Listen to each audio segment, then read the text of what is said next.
Olá, alunos, tudo bem com vocês? Então, aqui é o professor Patrick e nós vamos começar agora a nossa aula de pesquisa e produção de texto, o famoso PPT. E o que a gente vai falar hoje nessa aula? Sobre as histórias em quadrinhos. Isso mesmo, as histórias em quadrinhos. Vocês vão acompanhar comigo na tela a leitura, ok? Sobre as histórias em quadrinhos. E aí a gente vai começar a desenrolar esse assunto hoje. Acompanha comigo lá na tela. Histórias em quadrinhos, ou HQ. HQ vem de histórias em quadrinhos, né? É o nome dado à arte de narrar histórias por meio de desenhos e textos dispostos em sequência, normalmente na horizontal. Essas histórias possuem os fundamentos básicos das narrativas: enredo, personagens, tempo, lugar e desfecho. No geral, apresentam linguagem verbal e não verbal. Lembraram aí, lá dos nossos textos narrativos, dos elementos que os textos narrativos têm que ter, como enredo, personagem, tempo, lugar e desfecho? As histórias em quadrinhos também trabalham nessa mesma linha de pensamento, ok? E também tem as linguagens verbais e não verbais. Vamos de novo para a tela para a gente continuar a leitura. Os artistas utilizam diversos recursos gráficos nesse gênero textual, com o intuito de trazer o leitor para dentro da história contada. Para comunicar as falas das personagens, por exemplo, são empregados balões com textos escritos. O formato desses balões também transmite intenções distintas.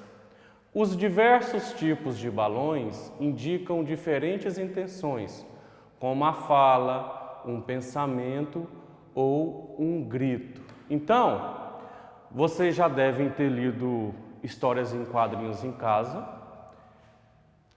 e vocês já observaram que na fala dos personagens, não só na fala, mas também para mostrar que eles estão pensando, sempre vai existir um balãozinho.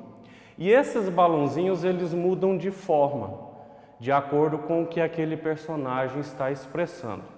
Então a gente vai acompanhar agora na tela os exemplos de balãozinhos que são usados nas histórias em quadrinhos, ok? Acompanha comigo lá. Nós temos aí, ó, vocês vão ver na tela, tipos de balões. Nós temos aí, ó, o primeiro balãozinho. Oi, como vai? Onde ele expressa a fala do personagem. Aí o segundo balãozinho já pontilhado e o personagem pergunta: onde ele está? Isso é o cochicho do personagem. Quando o balãozinho é pontilhado, é porque o personagem está falando baixo, cochichando. Aí o terceiro: cadê o livro? E aí ele tem tipo uma nuvenzinha e as bolinhas assim já no final. Esse balãozinho representa o pensamento do personagem, quando o personagem está pensando. Aí o próximo, o balãozinho é todo cheio de pontinhas, né? Parece uma explosão. Socorro! Por quê? Representa o grito do personagem, né? Então é aquele barulho que faz ali com o grito. Aí tem um balãozinho que tem várias perninhas. Significa o quê? Que tem a fala de mais de um personagem. Aí tem nesse balãozinho tem, ó, bom dia, professora. Significa o quê? Todos os alunos dando bom dia para ela ao mesmo tempo. Aí nós temos o balãozinho seguinte, que tem o desenho de uma lâmpada acesa. Significa o quê? Que o personagem teve uma ideia. Aí na linha de baixo, o primeiro balãozinho tem um sinal de quê? O famoso sinal de interrogação, que vocês que estão no quarto ano já sabem quais são os principais pontos os sinais de pontuação, né? Então, quando tem um balãozinho com a interrogação, significa que o personagem está com dúvidas. O próximo é o exclamação, significa que o personagem está admirado. O outro seguinte são os 3 pontinhos, significa que o personagem não consegue se expressar, ele fica ali sem saber o que falar ou pensar. O próximo é como se estivesse derretendo, parece uma nuvem de chuva. Aí lá está falando assim, está doendo. Então significa que o personagem está choroso, triste. Aí o próximo já é alegre, né? Cheio de sinaizinhos, os símbolos das letras de música, né? E aí ali tem ó, o personagem está cantando. E o último, todo escuro, significa o quê? Que o personagem está zangado. Então, lá nos gibis, né, nas histórias em quadrinhos, todos esses modelos de balãozinhos são usados de acordo com o que o personagem está expressando ali, seja falando ou mesmo no seu pensamento, ok? Vamos agora fazer a leitura sobre as onomatopeias. Esse nome grande, né, lembra até o inseto, né, centopeia, mas não tem nada a ver com a centopeia. Então vamos acompanhar a leitura lá. Outro recurso bastante explorado são as onomatopeias, definidas como palavras que tentam reproduzir os sons. Exemplo, cabrum, como o som do trovão, tic-tac, tic-tac, como o som dos ponteiros do relógio, entre outros.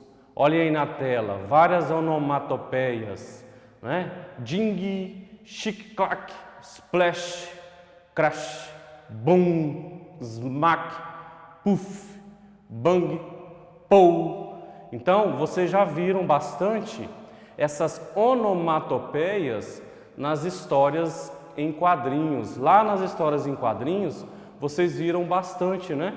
Essas onomatopeias ilustradas ali. Tenho certeza que sim. E aí, o que a gente vê também? Também é bastante explorado o uso de letras de tipos diferentes e sinais de pontuação, sempre buscando a interação com o leitor, ok? Agora vamos acompanhar comigo na tela novamente a leitura, para a gente entender um pouco sobre a história dos quadrinhos aqui no Brasil. Vamos lá na tela. No Brasil, a primeira revista em quadrinhos chamou-se O Tico-Tico e foi publicada em 1905 pelo periódico O Malho, idealizada pelo artista Renato de Castro. Foi influenciada pela HQ francesa La Semaine de Suzette e teve como personagem mais popular o garoto Chiquinho. Mas foi apenas em 1960 que o público brasileiro teve um gibi inteiramente colorido, com a publicação de A Turma do Pererê, do cartunista Ziraldo. O gibi foi apresentado pela editora O Cruzeiro e trazia personagens inspirados na cultura nacional. Em 1964, o gibi foi retirado de circulação por conta da censura instaurada durante a ditadura militar e só voltou a ser publicado novamente em 1975. Então, a gente concluiu agora a leitura, né, sobre as histórias em quadrinhos aqui no Brasil. Como surgiu, teve um tempo que parou e depois recomeçou. Lembramos que a primeira história em quadrinhos aqui feita no Brasil, colorida, né, era A Turma do Pererê, né, escrita pelo Ziraldo. E aí, quem conhece o Menino Maluquinho vai lembrar que foi o Ziraldo também que escreveu a história do Menino Maluquinho, que virou desenho e tem até filme dele. Então, crianças, o que vocês vão fazer hoje nessa aula de PPT? Agora que a gente entendeu toda a estruturação de uma história em quadrinhos, que os quadrinhos têm os balões na fala dos personagens e pensamentos, que neles também usam as onomatopeias, né, para ilustrar os barulhos, né, os sons. E aí o que a gente vai fazer? A gente vai fazer uma atividade bem bacana lá no seu caderno de pesquisa e produção de texto, no seu caderno de PPT, ok? Vocês vão acompanhar comigo agora na tela o que a gente vai fazer e já já a gente volta para entender melhor. Olha só, a leitura é o seguinte, o que nós vamos fazer na atividade? Agora que entendemos um pouco sobre história em quadrinhos, vamos produzir uma. Então, baseado nessa historinha que está ilustrada aí embaixo, vocês vão continuar essa história. Então, ela começa assim, com a rainha falando: diz, espelho meu, existe no mundo mulher mais bela do que eu? Aí o espelho responde: umas 20 mil. E a rainha pergunta: e na cidade?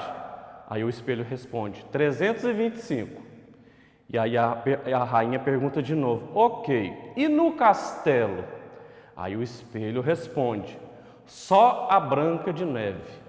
Aí a rainha, já com raiva, diz: maldita Branca de Neve. Baseado nisso, nesse primeiro quadrinho, vocês agora vão continuar a história e tentar ilustrar a história também.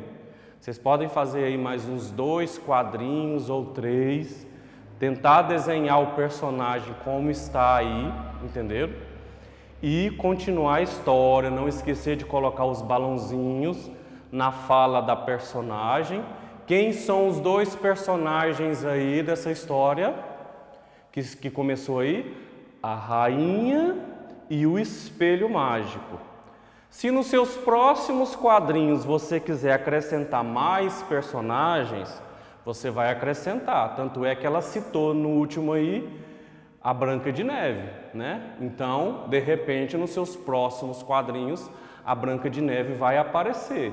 E aí você vai desenhar a Branca de Neve e também escrever ali o balãozinho com as falas dela. Então, agora é hora de usar a imaginação, ok? Usar a imaginação. Tenho certeza que você já leu a história da Branca de Neve, ou já assistiu desenhos dela, ou já assistiu filme, né? Então, assim, conteúdo para você não falta. E se não assistiu, dá lá uma acessada no YouTube, no Google e tenta assistir aqueles desenhos da Branca de Neve e para preencher, né, o teu conteúdo ali de acervo dessa história e você conseguir concluir essa atividade, ok? Então ela é simples, você agora vai produzir aí no seu caderno a continuação dessa história, ok? Então é isso.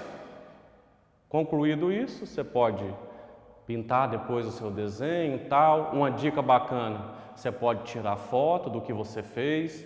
De repente, na sua escola, existe um grupo de WhatsApp entre os pais, né, da sua turma, com a sua professora ou seu professor. Aí você vai lá, tira foto dessa atividade de PPT, pede para seu papai, sua mamãe postar lá no grupo, para todo mundo ver o que você produziu, coloca lá no finalzinho o seu nome completo, o número da sua turma, para todo mundo saber que foi você que fez aquela obra, ok? Então eu vou me despedir de vocês e se cuidem em casa, não se esqueçam e até breve e nossa próxima aula não vai demorar.